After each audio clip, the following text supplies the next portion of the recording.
Good morning. Today we are going to discuss the next organelles of endomembrane system. सबसे पहले हमने क्या पढ़ा था? Endoplasmic reticulum. Now we will study the second organelle, that is Golgi body or Golgi complex. Okay, it was discovered by Camillo Golgi in 1898 and उसके ही नाम पे इस स्ट्रक्चर को नाम दिया गया Golgi body. गोल्जी बॉडी जब हम सेल का डायग्राम बनाए थे तभी हमने बताया था कि it is perinuclear. In animal cell it is perinuclear. In animal cell means it is found around the nucleus. Nucleus के बहुत सामने होता है. And in plant cell this is diffused और scattered in the cytoplasm. Plant cell में जो Golgi body होता है वो पूरे साइटोप्लाज्म में स्कैटर्ड होता है. एंड एनिमल सेल में जो गोल्जी बॉडी होता है वो न्यूक्लियस के अराउंड होता है. एंड प्लांट सेल में Golgi body is also known as dictyosome. अब बाकी सारी चीजों के बारे में पढ़ते हैं. That the shape of Golgi body, it shapes changes according to the function and hence it is known as pleomorphic. Pleomorphic का मतलब होता है जिसका शेप चेंज हो सके. So the shape of Golgi body changes according to its function and generally it have tube like sacs. इसमें देखो ये ट्यूब लाइक सैक्स होता है. These are tubular sacs which has a diameter of around 0.5 micrometre to 1 micrometre. ये इसका diameter होता है. And these are the tubular sac. इसको बोलते हैं cisternae. These are the cisterna. Golgi body is made up of 3 things. Okay, इसके 3 elements होते हैं. पहला हमने पढ़ा कि सिस्टर्ना, ये जो ट्यूब लाइक सैक्स है इसको बोलते हैं सिस्टर्ने. एंड जो इस साइड में मतलब इस सिस्टर्ना का 2 साइड होता है. One is the convex side and one is the concave side. See this is the concave side and this is the convex side. तो जो कॉन्वेक्स साइड होता है that is the forming side. Convex side is also known as cis side and it is the forming side. जैसे कि अगर ये nucleus है so this is the convex side और यहां से ये फॉर्म होता है. And this is the concave side and this is also known as the maturing side. यहां पे जाके गोल्जी बॉडी फुल्ली मेच्योर हो जाता है. And the endoplasmic reticulum releases these vesicles and these vesicles fuse in the cisterna. Endoplasmic reticulum कुछ भी substance को pack करके in the form of vesicles release करता है and these vesicles fuse with cisterna and फिर उसमें जो भी पार्टिकल होता है वो पास होता है इस सिस्टर्ना से. एंड जो इसका कॉनकेव साइड है, जो सिस्टर्ना है वो in the form of vacuoles टूट जाता है उसी पैक्ड मटेरियल को लेके. So there are 3 element of Golgi body. The first is cisterna, the tubular sacs. The second is vesicles that are coming from the endoplasmic reticulum with the substances, and the third is vacuole that are being pinched out of the maturing phase. So एक cisterna का 2 side होता है. The concave side, this is the concave side, इसको बोलते हैं trans side और maturing phase. And this is towards the plasma membrane. C this is the plasma membrane और ये जो कॉनकेव साइड है this is facing the plasma membrane. And ये जो कॉन्वेक्स साइड है this is the forming side. जैसे कि ये एंडोप्लाज्मिक रेटिकुलम है, ये यहाँ से वेसिकल्स रिलीज कर रहा है. And see this vesicles will go and fuse with this forming site and this forming site is also known as cis side. और यही न्यूक्लियस को फेस करता है. This cis side is facing the nucleus and this trans side is facing the plasma membrane. and ये forming side इसको क्यों बोलते हैं? क्योंकि यहाँ पे जो वेसिकल्स है वो जाके फ्यूज होता है और यहाँ से वैक्यूल्स रिलीज होता है. So this Golgi body is in animal cell it is perinuclear, nuclear के सामने है. And in plant cell it is diffuse और scattered in the cytoplasm. And plant cell में गोल्जी बॉडी को क्या बोलते हैं? Dictyosome. This Golgi body is made up of three elements: the tubular sac known as cisterna, the vesicles that are coming from endoplasmic reticulum, and the vacuole that are pinched out from the maturing side. The cisterna has two phases, the concave phase and the convex phase. Convex phase is the forming phase क्योंकि यहाँ पे vesicles आके fuse करेंगे, and it is also known as cis phase. And जो concave phase है that is also known as trans phase और maturing phase क्योंकि यहाँ से the final product होता है that are released in the form of vacuoles. See, एक endoplasmic reticulum कोई भी substance या प्रोटीन या एनी हार्मोन ये रिलीज कर रहा है in form of vesicles. This vesicles will go and fuse with this cisterna, and ये गोल्जी बॉडी में पूरा उसका पैकेजिंग होगा, सिक्रीशन एंड पैकेजिंग होगा, and this final product will be released.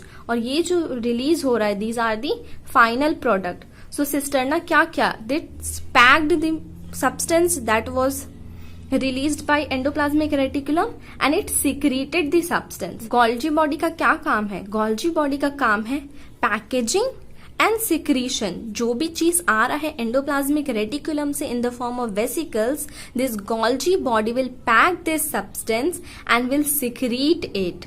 Okay. Now, the number of cisterna varies and are placed parallelly and are interconnected. See, this number of cisterna vary per cell to cell. ये सब में अलग अलग होता है, and these are placed parallelly. See, these are parallel to each other. दोनों के बीच का जो distance है वो equal होगा हर एक cisterna पे, and this cisterna are interconnected.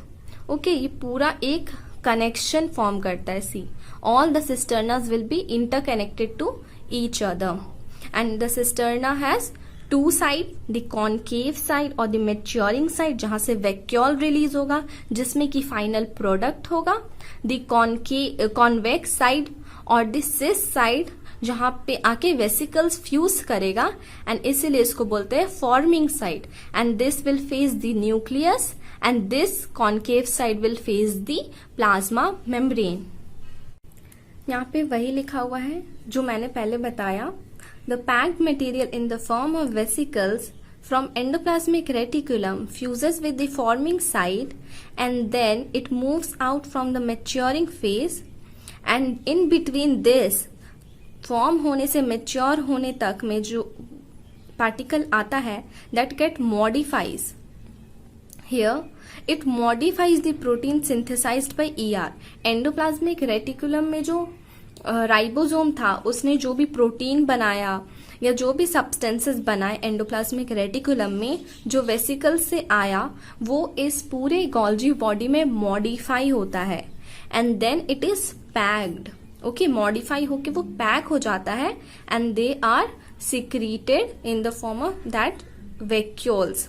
Okay, maturing side से पिंच आउट होके वैक्यूल निकलेगा. सबसे पहले सिस फेज में एक दिस कॉन्वेक्स फेज में वेसिकल्स आके फ्यूज करेगा and these are interconnected.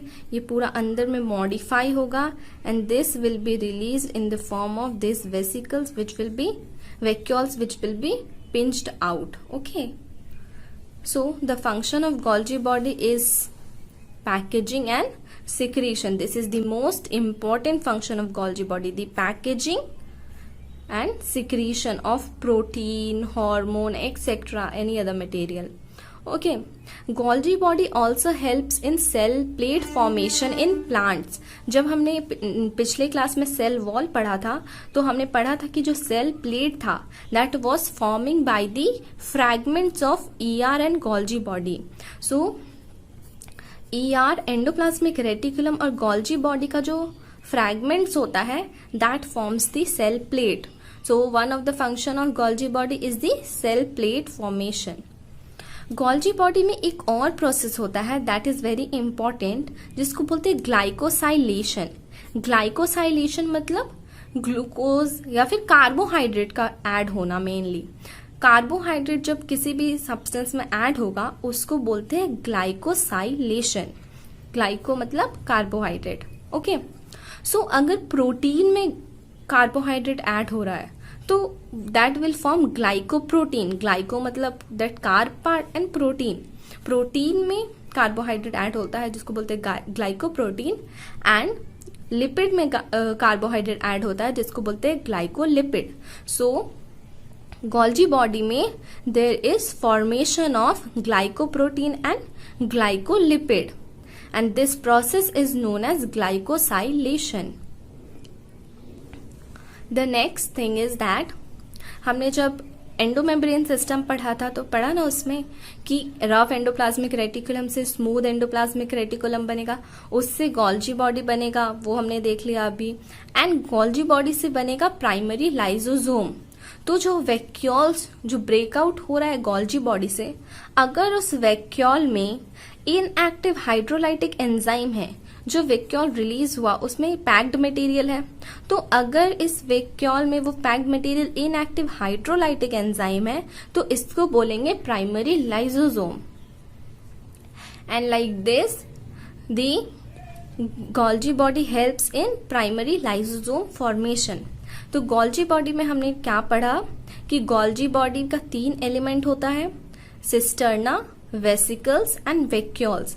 Vacuoles endoplasmic reticulum से आके फॉर्मिंग साइड और कॉन्वेक्स साइड में फ्यूज होता है, एंड देन वो पूरा अंदर में मॉडिफाई होता है because the cisterna are interconnected, and उसके मेच्योरिंग फेज और कॉन्केव फेज से वो वैक्यूल के फॉर्म में रिलीज हो जाता है। And like this the Golgi body packets and secretes the substance. उसके बाद जो कॉन्वेक्स साइड था that will be toward the nucleus, and जो कॉन्केव साइड है that will be toward the plasma membrane. Animal cell में Golgi body is perinucleus, nucleus के around रहता है, एंड प्लांट सेल में गोल्जी बॉडी स्कैटर्ड रहता है, and it is also known as dictyosome. Number of cisterna एक Golgi body में, cisterna are the tubular sac, so number of cisterna in a Golgi body varies, and these cisterna are interconnected and they are parallelly placed. Okay, they are parallel and interconnected. Then function में सबसे पहला it helps in packaging and secretion of substance, for example protein, hormone, etc. And the fragment of Golgi body and endoplasmic reticulum together forms the cell plate in plant cell, which will help in cell division. Then Golgi body में एक और process होता है जिसको बोलते हैं glycosylation, मतलब glucose का कार्बोहाइड्रेट का ऐड होना। अगर वो प्रोटीन में ऐड हो रहा है तो उसको बोलेंगे ग्लाइकोप्रोटीन फॉर्मेशन, एंड अगर लिपिड में ऐड हो रहा है तो उसको बोलेंगे glycolipid formation. So glycoprotein and glycolipid formation होता है गोल्जी बॉडी में। देन जो वैक्यूल्स जो रिलीज होते हैं मैच्योरिंग साइड से, अगर उन वैक्यूल में इनएक्टिव हाइड्रोलाइटिक एंजाइम रहेगा तो उसको बोलते हैं प्राइमरी लाइजोसोम। इसके बाद हम लोग लाइजोसोम ही पढ़ेंगे। So let's start with lysosome. See lysosome कैसे बना अभी हमने पढ़ा, formed by the packaging in Golgi body, and these are the primary lysosome. These are membrane bound spherical organelle. These are spherical organelle, membrane bound, and these are also known as suicidal bag of cell. एक type का lysosome होता है जिसको बोलते हैं ऑटोफैगोसोम. Autophagosome is a type of lysozyme that is known as suicidal bag of cell. It will result in the autolysis of cell. Cell का self destruction कराता है autophagosome. Auto means self and phagosome means eating. So the eating of the cell itself, that's why it is known as suicidal bag of cell. So lysosome was formed by the packaging process of Golgi body, which will have inactive hydrolytic enzyme, and these are membrane bound spherical organelle. Okay, this primary lysozyme will have inactive hydrolytic enzyme.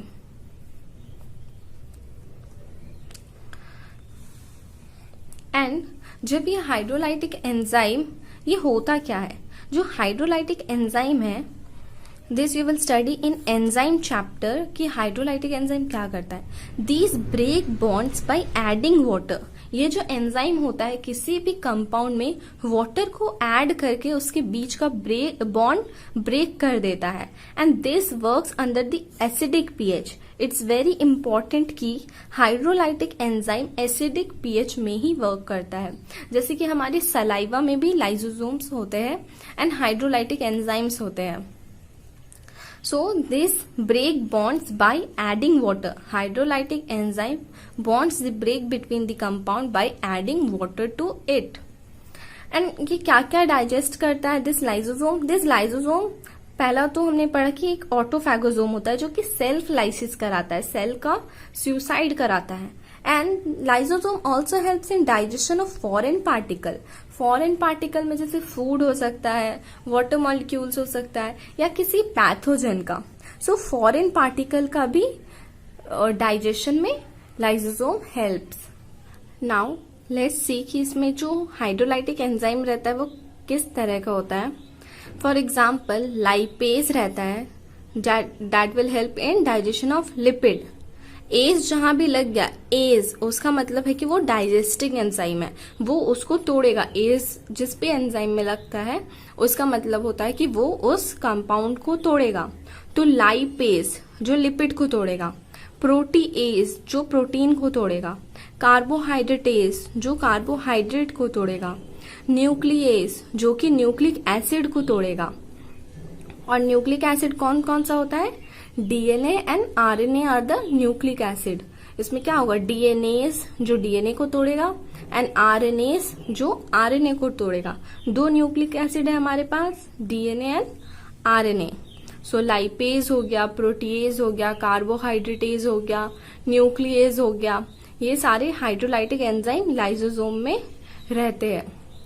तो हमने lysosome के बारे में क्या पढ़ा? Form from the pinching of the Golgi body. Golgi body का जब maturing phase से जो वैक्यूल्स टूटते हैं उनमें जब इनएक्टिव हाइड्रोलाइटिक एंजाइम रहेगा तो उसको बोलते हैं प्राइमरी लाइसोसोम। एंड देन वो एक्टिव हो जाता है, and then one type of lysosome is autophagosome that will help in the autolysis of cell का suicide में it will help. So lysosome is also known as the suicidal bag of cell, and lysosome are spherical structure, and the hydrolytic enzyme works only in the acidic pH. सिर्फ acidic pH में ही work करता है, and this hydrolytic enzyme breaks the bond between compound by adding water to it. क्या क्या digest करेगा? All the compounds, foreign material, उसमें food, pathogen, सब कुछ। Okay, so lysosome is the another organelle of endomembrane system. अब हम लोग एक last organelle of endomembrane system पढ़ेंगे, that is vacuole. Okay, so vacuole is a single membrane organelle filled with sap, water और excretory product. जो भी चीज water में एक्स्ट्रा होता है that is packed in the form of vacuoles, and vacuole is a single membranous structure, and इसका जो membrane होता है उसको बोलते हैं tonoplast. Okay, it is a single membrane organelle and the membrane is known as tonoplast. And vacuole में क्या क्या होता है? वाटर होता है, एक्सक्रीटरी प्रोडक्ट होता है, एंड सैप होता है। सैप मतलब इसमें तो सैप जो होता है that is content of vacuole, उसके अंदर वाटर होता है, आयंस होता है, मिनरल्स होता है, so that is known as sap. Animal cell में बहुत सारा छोटा छोटा वैक्यूल रहता है scattered in the cytoplasm, and plant cell में there is a large central vacuole जो कि 90% of the cell volume occupy करता है। द प्लांट सेल का जो सेल वॉल्यूम वैक्यूल होता है that occupies 90% of the volume, and इसके चलते the nucleus is pushed in one corner because the vacuole is occupying the central space, the nucleus is pushed in the periphery in plant cell. Okay, and इसके membrane को क्या बोलते हैं? Tonoplast, इसमें क्या होता है, वाटर होता है, सैप होता है एंड एक्सक्रीटरी प्रोडक्ट और anything that is unwanted by the cell. Plant cell में बहुत सारा छोटा छोटा वैक्यूल्स रहता है scattered in the cytoplasm, and animal cell में बहुत सारे छोटे छोटे वैक्यूल रहते हैं scattered in the cytoplasm, and plant cell में एक लास्ट सेंट्रल वैक्यूल होता है जो कि 90% of the cell volume occupy करता है and it maintains the turgidity. ये वाला जो पार्ट है ये हम लोग ट्रांसपोर्ट चैप्टर में पढ़ेंगे कि what is turgidity and how the plant vacuole helps in maintaining this turgidity. Okay,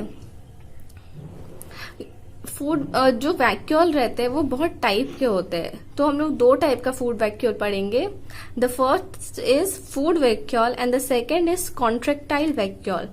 तो फूड वैक्यूल जो होता है वो प्रोटेस्टा में देखने को मिलता है, एंड फूड वैक्यूल जैसे कि अमीबा वगैरह का जब हमने डायग्राम देखा होगा तो उसमें when they intake food with the help of an vacuole, so when they intake solid food they form phagosome, and when they intake any water molecule or liquid food they form pinosome. Okay, so in protist the food intake is by the formation of vacuole, and solid food के लिए phagosome बनता है and liquid food के लिए pinosome बनता है, या water molecule के लिए pinosome. And the second type of vacuole is contractile vacuole. इसका function is similar to our kidney.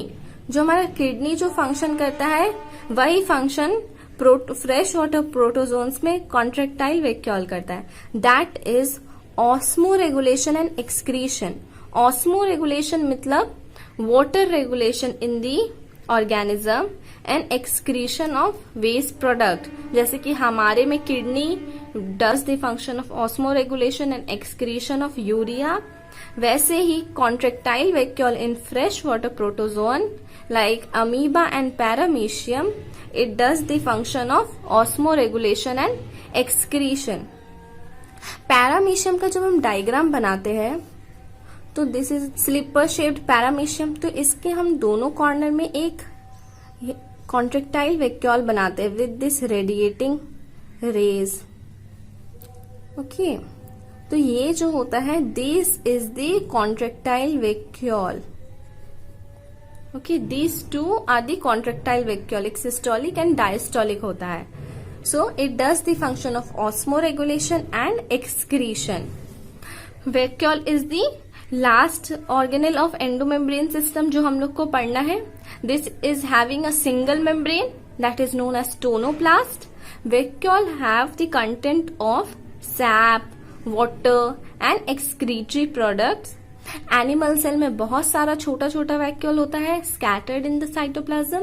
Plant cell में एक लार्ज सेंट्रल वैक्यूल होता है that occupies 90% of the cell volume, and this vacuole helps in maintaining the turgidity. Vacuole 2 type का जो हमें पढ़ना है, the first is food vacuole and the second is contractile vacuole. Food vacuole we see in protista, जब वो food intake करते हैं and when they intake solid food they form phagosome, and when they intake liquid food और water molecule they form pinosome. And the second is contractile vacuole that does the function of kidney in higher organism.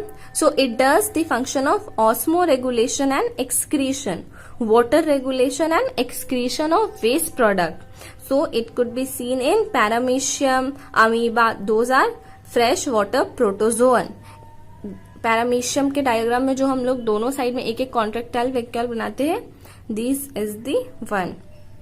सो ये हो गया vacuole. Endomembrane system अब खत्म हो गया, उसमें हमने चारों ऑर्गेनेल पढ़ लिए जो कि एंडोमेम्ब्रेन सिस्टम में आ रहे थे, endoplasmic reticulum, Golgi body, lysosome and vacuole. अब हम लोग वो ऑर्गेनेल पढ़ेंगे जो कि एंडोमेम्ब्रेन सिस्टम का पार्ट नहीं थे। The first one that we will study is ribosome. Ribosome was discovered by George Palade and in the year 1953. Okay, George Palade in the year 1953. This name is important because it is given in your textbook. Ribosome are membraneless dense particles present in all cells in prokaryotic and eukaryotic. Exception are there, but prokaryotic और eukaryotic दोनों में होता है. These are membraneless, इसमें कोई भी membrane नहीं होता है. And these are dense small particles, particle के जैसा होता है. And this is also present on the membrane of nucleus and endoplasmic reticulum. Nucleus और एंडोप्लाज्मिक रेटिकुलम के मेम्ब्रेन के ऊपर में भी राइबोसोम होता है. And ribosome is also present inside mitochondria and plastid. Mitochondria और प्लास्टिड जो होता है, that these two are the autonomous organ, semi autonomous organ. So these two have their own ribosome. We will study कि कौन से type का ribosome होता है इन दोनों में. बट न्यूक्लियस और एंडोप्लाज्मिक रेटिकुलम के मेम्ब्रेन के ऊपर में भी राइबोसोम होता है. एंड जिस एंडोप्लाज्मिक रेटिकुलम के ऊपर में राइबोसोम होता है उसको क्या बोलते हैं? Rough endoplasmic reticulum. Ribosome is made up of rRNA and protein. In next class in 12th standard you will study कि ये राइबोसोम बहुत तरीके का, आरएनए बहुत तरीके का होता है. सो उसमें से एक होता है rRNA. And ribosome is made up of rRNA and some protein. These two together make an ribosome. Ribosome is a membraneless structure. It is dense particle. It is present in prokaryote and eukaryote. It is also present on the membrane of nucleus and endoplasmic reticulum, that is rough endoplasmic reticulum, and it is also present in mitochondria and plastid. See, अब ribosome जो कि prokaryote और eukaryote में होता है, ribosome दो चीज का बना होता है, दो यूनिट का. This is the larger unit and this is the smaller unit. ये बस मैंने दो यूनिट बनाया है. ओके, एक स्मॉलर यूनिट होता है, एक लार्जर यूनिट होता है. तो जो लार्जर यूनिट होता है उसमें 3 साइट होते हैं, A site, P site and E site. इसका काम क्या है हम लोग देखेंगे. और ये एक स्मॉलर यूनिट है जो कि कैप लाइक स्ट्रक्चर होता है, इस पे ये आके बैठता है. ये जो लार्जर यूनिट है ये किसी भी मेम्ब्रेन से अटैच होता है. ओके, अगर जैसे एंडोप्लाज्मिक रेटिकुलम के मेम्ब्रेन पे अटैच होना है तो लार्जर सब यूनिट अटैच होता है और स्मॉलर सब यूनिट आके उसमें बाइंड करता है at the time of protein synthesis. Smaller sub unit में एक यहाँ पे डिप्रेशन जैसा स्ट्रक्चर रहता है जिसको बोलते हैं mRNA binding site. mRNA is the second type of RNA जिसको बोलते हैं मैसेंजर RNA. वो न्यूक्लियस से एक मैसेज लेके आएगा जिसमें कि मैसेज होगा कि कौन सा प्रोटीन बनना है. एंड वही mRNA के बाइंडिंग के लिए ये साइट होता है, that is present in the smaller sub unit. Okay, तो राइबोसोम दो तरीके का होता है, एक होता है 70S एंड एक होता है 80S. प्रोकैरियोट्स में जो पाया जाता है that is 70S ribosome and eukaryotes में जो पाया जाता है that is 80S ribosome. And S का मतलब होता है सेडवर्क्स कांस्टेंट या फिर सेडिमेंटेशन कांस्टेंट. जब एक राइबोसोम को हम लोग सेडिमेंट कराते हैं तो वो किस रेट से सेडिमेंट कर रहा है उस हिसाब से उसका यूनिट दिया गया है S. Okay, that indirectly measures the size and density. वो साइज और डेंसिटी को मेजर करता है. And this is nothing but the sedimentation coefficient, कि वो कितना जल्दी सेडिमेंट कर रहा है वो इसके सेडवर्क यूनिट से पता चल जाता है. तो जो 70S राइबोसोम है उसका जो लार्जर सब यूनिट होता है that is made up of 50S and smaller sub unit is 30S. And ये जो 30 प्लस 50 ऐड नहीं हो रहा है, दिस इज नॉट एडिशन कि ये दोनों को ऐड कर दिए तो 80 होना चाहिए. ये एडिशन नहीं है, ये एक टाइप का सेडिमेंट है कि वो कितना जल्दी सेडिमेंट कर रहा है. तो अगर हम एक लार्जर सब यूनिट को सेडिमेंट होने के लिए दे रहे हैं तो it is taking 50S unit and smaller sub unit 30 ले रहा है, एंड जब हम दोनों को कंबाइन करके सेडिमेंट करा रहे हैं तो it is taking 70 s unit time. Okay, तो ये एडिशन नहीं है, this is not simple addition. So prokaryote में 70 s राइबोसोम मिलता है एंड यूकैरियोट में 80 s राइबोसोम मिलता है। 70 s राइबोसोम का लार्जर सब यूनिट 50 s का होता है and smaller sub unit 30 s का होता है। 80 s राइबोसोम में लार्जर सब यूनिट 60 s का होता है and smaller sub unit 40 s का होता है। 60 प्लस 40 तो 100 होना चाहिए, but this is not addition, ये एडिशन नहीं है। Okay, 70 s is made up of 50 plus 30 and 80 s is made up of 60 plus 40. And जो राइबोसोम माइटोकॉन्ड्रिया और प्लास्टिड के अंदर होता है that is also 70 s ribosome. So this is exception. Eukaryote में जो माइटोकॉन्ड्रिया प्लास्टिड होते हैं उसके अंदर जो राइबोसोम होता है वो 80 s का नहीं 70 s का होता है, बट जो न्यूक्लियर मेम्ब्रेन और एंडोप्लाज्मिक रेटिकुलम के मेम्ब्रेन के ऊपर है राइबोसोम वो 80 s का ही होता है। लेकिन जो ऑर्गेनेल के अंदर है माइटोकॉन्ड्रिया प्लास्टिड के अंदर में है जो that is 70 s ribosome. And जो लार्जर सब यूनिट है वो अटैच होता है किसी भी मेम्ब्रेन से। यहाँ पे मैंने बताया कि अगर ये मेम्ब्रेन है तो उससे लार्जर सब यूनिट अटैच होगा और स्मॉलर सब यूनिट आके इस लार्जर सब यूनिट से बाइंड करेगा at the time of protein synthesis. And smaller sub unit में एक डिप्रेशन होता है जिसको बोलते हैं mRNA binding site. And larger sub unit का 3 साइट होता है, A side, P side and E side. हम देखेंगे कि अभी इसका क्या काम है। Actually ribosome is important because in next class you have to study ribosome के बारे में सब कुछ पढ़ना है इन 12th स्टैंडर्ड, इसीलिए you should know this thing. A side, P side and E side, 3 side है। The A is amino acyl binding site. जो भी अमाइनो एसिड आता है वो A साइड में बाइंड करता है। प्रोटीन जो होता है that is made up of amino acid. A protein is a polymer of amino acid, biomolecules में पढ़ेंगे।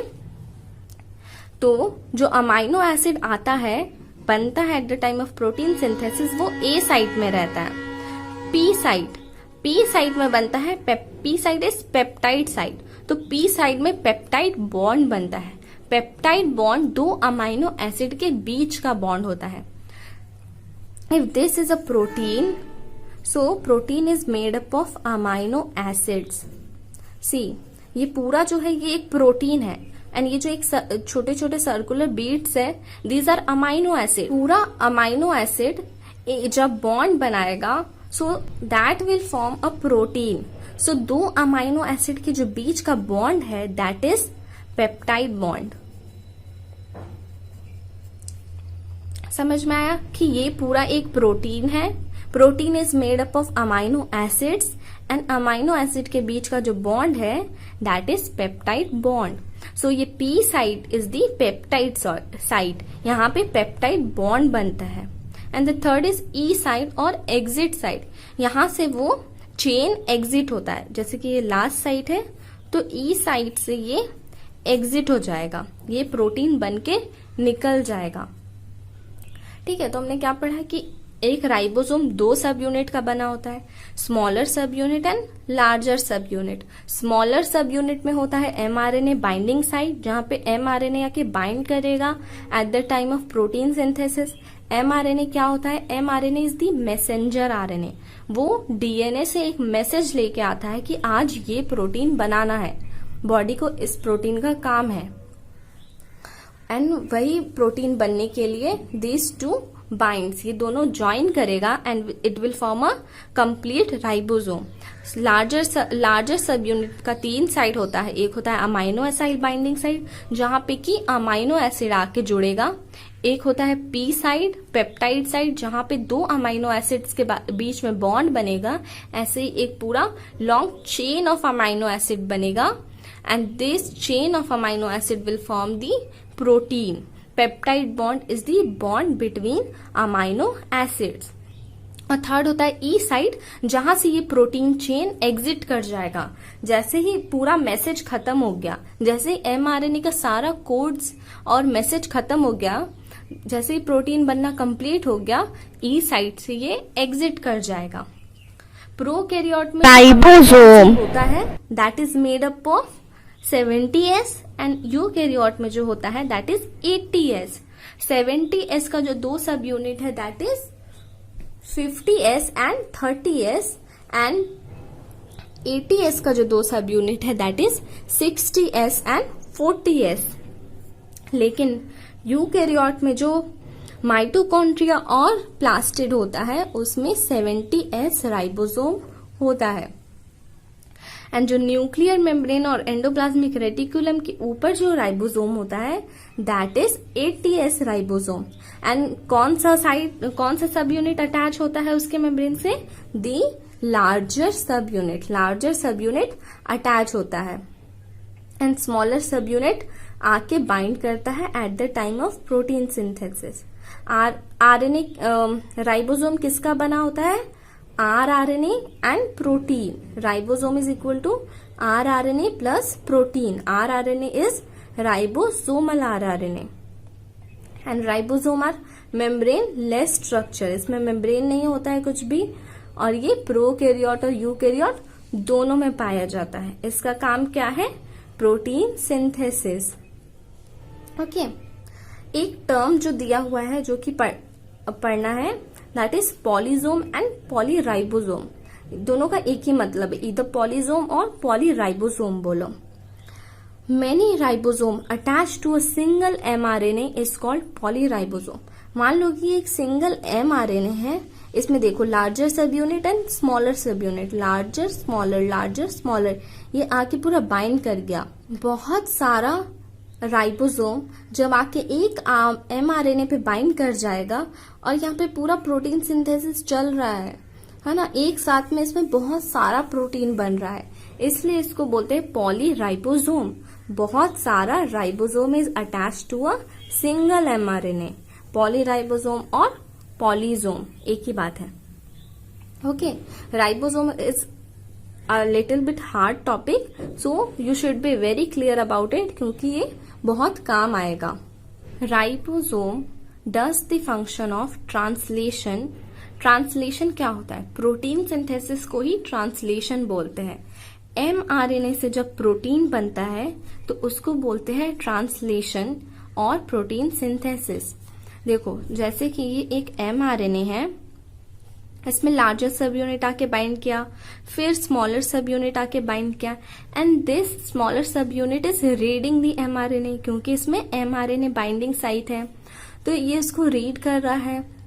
उसके बाद एक प्रोटीन बन रहा है, this is the protein.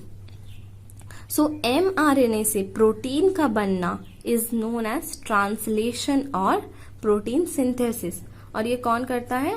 Ribosome. So ribosome is a very important structure क्योंकि इसका बहुत यूज है इन नेक्स्ट क्लासेस। तो ribosome is a membrane less structure, कोई भी मेम्ब्रेन नहीं होता है, डेंस पार्टिकल्स के फॉर्म में होता है साइटोप्लाज्म में, एंडोप्लाज्मिक रेटिकुलम, न्यूक्लियस के मेम्ब्रेन के ऊपर भी रहता है, और सेमी ऑटोनॉमस ऑर्गेनेल जैसे कि प्लास्टिड और माइटोकॉन्ड्रिया में भी रहता है। दो टाइप का राइबोसोम होता है, 70S and 80S। 70S is made up of 50S plus 30S and 80S is made up of 60S plus 40S। S क्या है? S is the sedimentation coefficient और सेडवर्क कांस्टेंट, जो कि वो कितनी देर में सेटल हो रहा है या सेडिमेंट हो रहा है उसको मेजर करता है। It measures the density and size but indirectly. उसका sedimentation rate defines the size and density of a ribosome. दो सब यूनिट होता है, larger sub unit and smaller sub unit. Larger sub unit membrane से attach होने में help करता है, जैसे कि न्यूक्लियस और एंडोप्लाज्मिक रेटिकुलम के मेम्ब्रेन पे। एंड लार्जर सब यूनिट का 3 साइट होता है, A site that is amino acyl site जिसमें कि अमाइनो एसिड आएगा, पी साइड और पेप्टाइड साइड, जिसमें कि अमाइनो एसिड्स के बीच में बॉन्ड बनेगा और उस बॉन्ड को क्या बोलते हैं? Peptide bond. The third is E site और एग्जिट साइड। जब ये पूरा चेन ऑफ अमाइनो एसिड बन जाएगा तो वो ई साइट से एग्जिट हो जाएगा। एंड ये तीनों किस में था? लार्जर सब यूनिट में। और जो नेक्स्ट होता है smaller sub unit, smaller sub unit में एक डिप्रेशन होता है जिसको बोलते हैं एमआरएनए बाइंडिंग साइट। वहां पे आके एमआरएनए बाइंड करेगा। सो 70S राइबोसोम सारे प्रोकैरियोट्स में होता है एंड 80S राइबोसोम सारे यूकैरियोट्स में होता है। एंड जो माइटोकॉन्ड्रिया और प्लास्टिड है उसमें 70S राइबोसोम होता है। That is exception. एक्सेप्शन है कि यूकैरियोट्स के माइटोकॉन्ड्रिया और प्लास्टिड में 70S राइबोसोम्स होता है। राइबोसोम्स क्या करता है? प्रोटीन सिंथेसिस और ट्रांसलेशन करता है। एमआरएनए से प्रोटीन बनाता है।